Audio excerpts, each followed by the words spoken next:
I'm officially a tita! Yehey!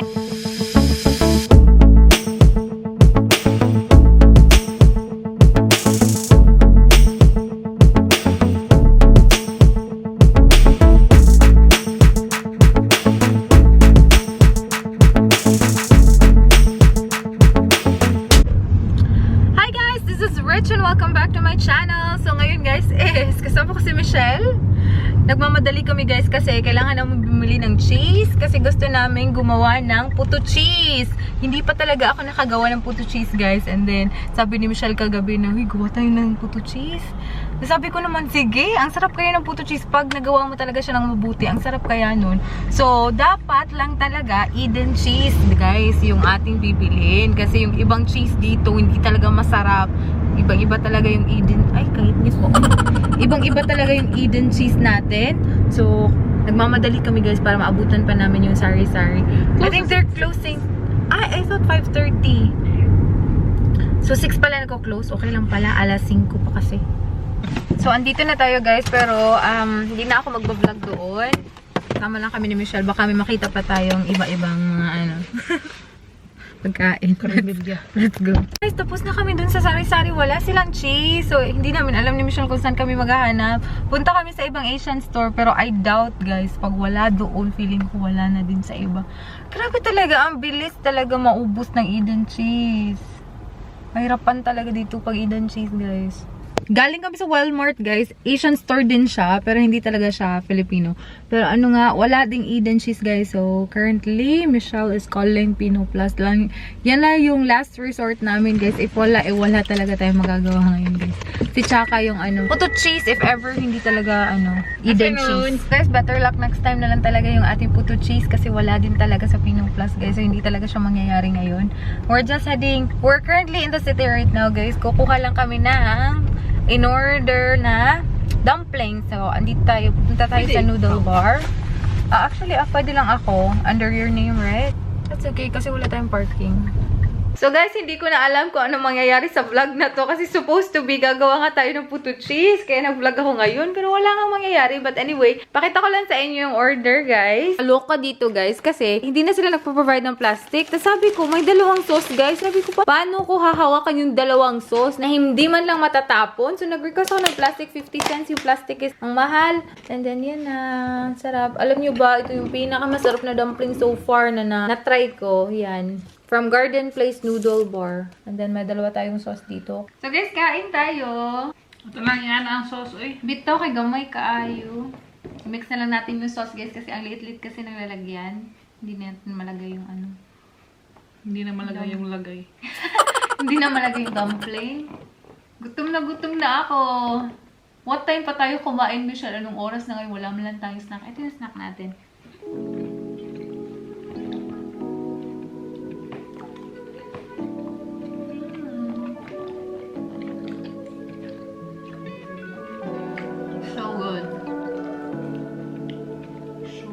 Hindi kasi siya dry ba?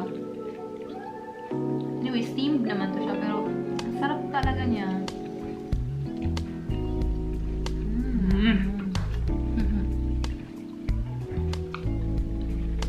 Perfect. No? Kakamiss na din magmukbang, guys. Ang tagal na namin hindi nagmukbang ni Michelle. Uy!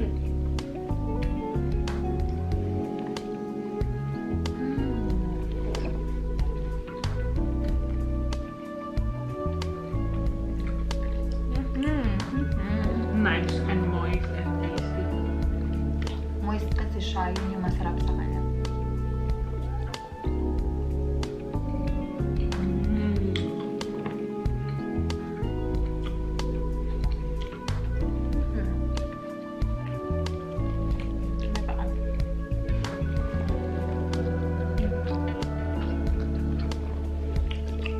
May sabaw lang siya.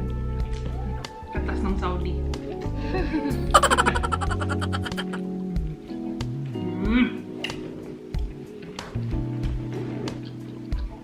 So guys, tapos na kami kumain ni Michelle. Ubos talaga guys kasi ang sarap niya. And Down then, to the last drop. Oo. Oh. Sarap kasi. We're currently making lechon belly. It's the second time that we're gonna make lechon belly, guys. But it's gonna be different. Yung difference niya, guys, is hindi kami... Ay, nawala. Magkahayag. Uy. Dili, okay. So, yung difference nito, guys, is we're not gonna poke the skin. So, yung last time kasi, guys, para siyang chicharon on yung... Chicharon. Naging chicharon yung skin looking, guys. Kasi nga, pinoke namin. So, ito, hindi namin siya ipopoke, guys. Ang itsura niya is magiging shiny, shimmering, splendid.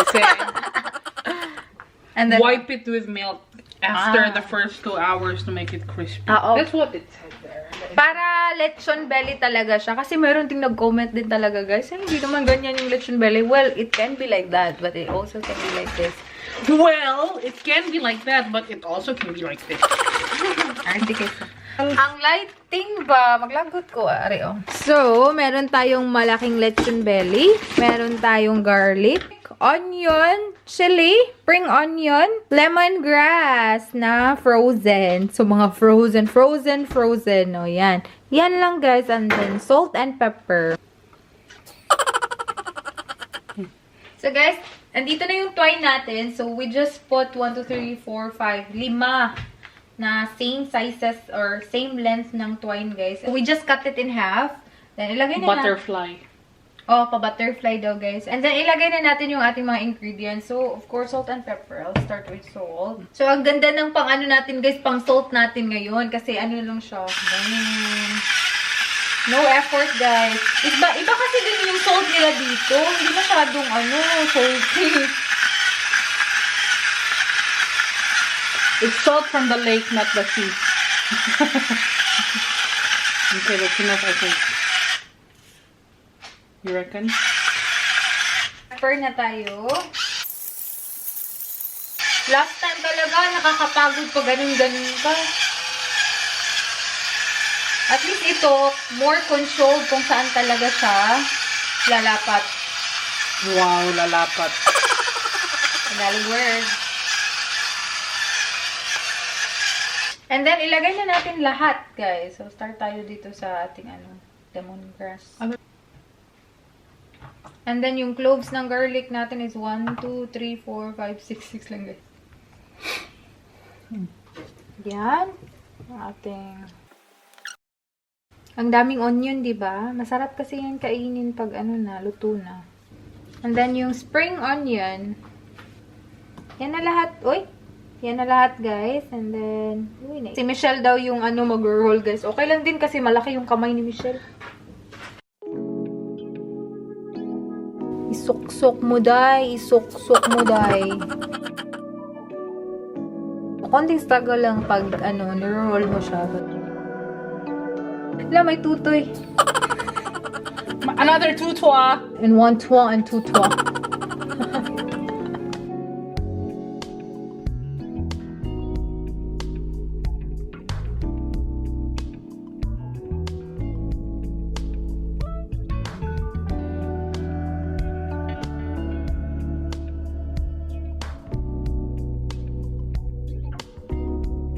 Galing, galing, galing. So, lagyan na lang natin ng salt and pepper sa top, guys. Or sa surface. Guys, alam niyo ba kung ano nakalimutan namin ilagay ni Michelle sa loob? Magic sarap. Ay, nakalimutan na talaga, guys. And then, nalagay na natin lahat ng twine. So, di bali na. We're just gonna put some salt and pepper and magic sarap sa surface na lang. Lagyan nyo na.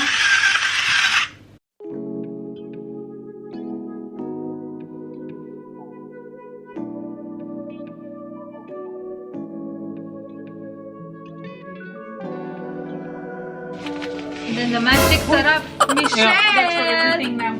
Alright.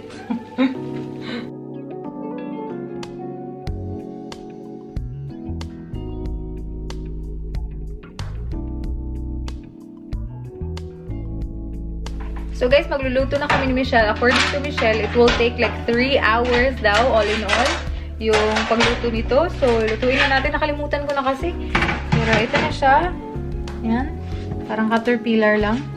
Guys, ilalagay na natin yung ating lechon belly. And then ngayon na guys, hindi kami nag-preheat kasi wala kaming lalagyan or proper rack. Kahit 2 minutes na, ano nga, medyo mainit na talaga siya.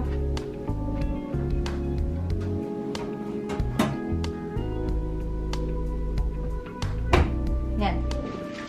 So guys, good news pala, I'm officially a tita! Yehey! October 19 pala nanganak si ate. Nakakatawa pa guys kasi I was expecting na parang it will last for like how many days pa nung sinabi niya na nasa hospital na siya. Kasi nabasa ko na pa iba daw, pag nag 2 cm na, parang it will take weeks for them, especially pag first pregnancy. Pero hindi naman ako masyado talagang expert when it comes to that. So nagbasa-basa lang ako guys, sabi nila like, some others now mag-take weeks. So para sa akin na hindi siguro manganganak si ate ngayon. Hala guys, grabe. Hindi man lang umabot ng 24 hours guys, nanganak na talaga si ate. And I'm so happy. Nakakatuwa talaga. Nakita ko na talaga yung pamangkin ko. Ang cute! Sobrang cute talaga guys. Ano siya? 6 pounds siya na bata. And then sobrang cute niya talaga guys. Meron nga akong picture pero of course I'm not gonna show it to you. Si ate muna yung mauuna. Sabi nga ni ate, oy, nagsabi ka na nanganak na ako. Kasi nag-post nga ako na I'm officially a tita. Sabi niya hindi pa daw niya na-inform yung mga friends niya. Tsaka yung ibang tao. Ako din yung nauna. Kasi sobrang na-excite nga ako guys. Pero yun nga, tita na talaga ako guys. Lagi talaga namin tinatawagan si ate para makita namin yung bata. Napaka-cute, lagi natutulog, laging dumidede. Nakakatuwa talaga guys. Kahit si mama nga, sobrang tuwang-tuwa si mama. Sabi niya kung pwede lang talaga mapuntahan namin si ate. Pero kasi nga sa COVID guys, hindi talaga. I was even searching if ever there's any way nga makakapunta ako doon. Meron naman talagang way guys. Kaso lang, pagpunta ko dun sa Australia, walang quarantine. Makakapunta ako straight sa kanila. But, pag balik ko dito guys, I need to quarantine myself for 14 days. So, sayang na sayang yung 14 days guys. So, mag-wait na lang ako. I think may ongoing na naman sila na ginagawa guys when it comes to traveling from New Zealand to Australia or vice versa.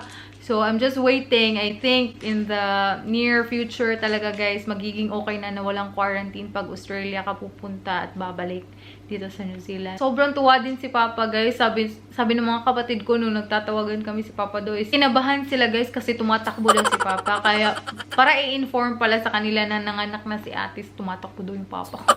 Sana mapakita na ni ate yung picture. Pero yun, sabi ni Papa na ano daw, kamukha daw ni ate. So yan yung good news talaga guys. Iba rin pala talaga pag naging tita ka na. Especially if naging naging parent ka na. Iba yung feeling. Everyone is really happy. So I'm just really praying na all throughout, maging good health lang. And then, si ate nasa hospital pa rin up until now, guys. I think they're gonna be there for 5 days. Kasi, private kasi siya. Diba? Bongga yung mga ganun, guys, sa atin. Pag okay na, labas ka na agad. So, guys, ipapakita ko lang sa inyo yung nabili natin kanina. And, meron din, ano din kami ni Michelle, guys. Midnight shopping. Nag-midnight shopping din kami kahapon ni Michelle. It's not really midnight, Michelle. Uy, Briscoes ka ni. So, may binili din kami kahapon. Pero, hindi ako nag-vlog kahapon, guys. Rest day ko kahapon. Rest day ng tita niyo.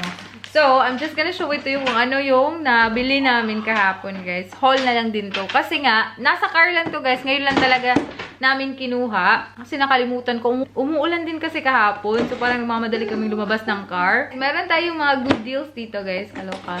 So, we'll start with this one. Sa Briscoes lang naman kami pumunta ni Michelle. So, this one, guys, as you can see, may nakalagay dito na missing 2 glasses. Pero wala kaming pakialam ni Michelle, guys. It's on a special deal. It's just $20. Kasi, 4 lang naman yung kailangan namin. Hindi talaga namin kailangan ng 6. Kasi supposed to be 6 to eh. So, 4 lang. Ewan ko ba, guys, kung sino yung nagnakaw sa dalawa nito. Pero, yun nga. Sabi na ni Michelle nga, it's okay. Kasi nga, ano lang naman yung kailangan natin? 4. So, ito yun siya, guys. Meron na tayong wine glass. Kasi yung wine glass na andito sa bahay, hindi sa amin yan. Included yan siya sa bahay na. So, really nice, guys. Hello, dapat nagbili tayo ng, Michelle. Tsaka ilaw. Is it? Tsaka ila? Ay, oo nga. Mas maganda yan. And the next one, guys, is ano lang naman to? Microfiber towels na, 1, 2, 3, 4, 5, 6. 6, guys. This is just $10. And then the next one is ito. Nakakaloka to, guys. Kasi pang to siya, pang linis ng likod. O, diba? Medyo rough talaga siya sa likod. Pero okay lang yan. Likod lang naman yan. Hindi ko pa na-try, pero feeling ko okay to na makakalinis talaga to ng likod. Especially na, wala namang maglilinis ng likod. Hindi ko abot yung likod ko. Hindi ako ganyan ka-flexible. So, yan.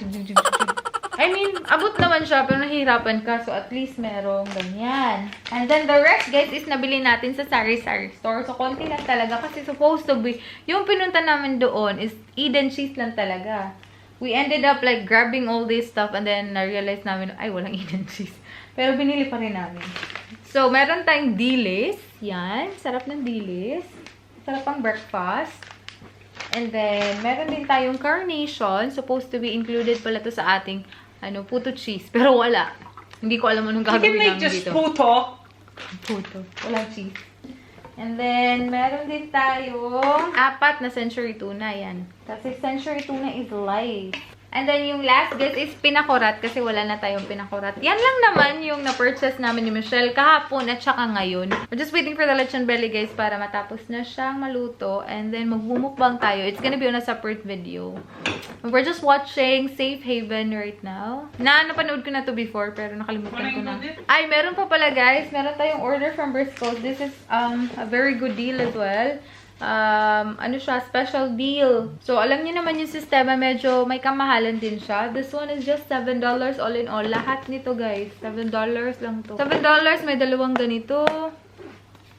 Iba-iba yung sizes. Ito, pwede mo gawing baunan. And then, ito, malaki. Original price is down there. And then, meron maliliit, oh. Diyan. Hindi ko lang siya i-open ngayon kasi pang pang next bahay na to. It's $30, guys. Down to $8. Very special. This one as well. Di ba ang dami?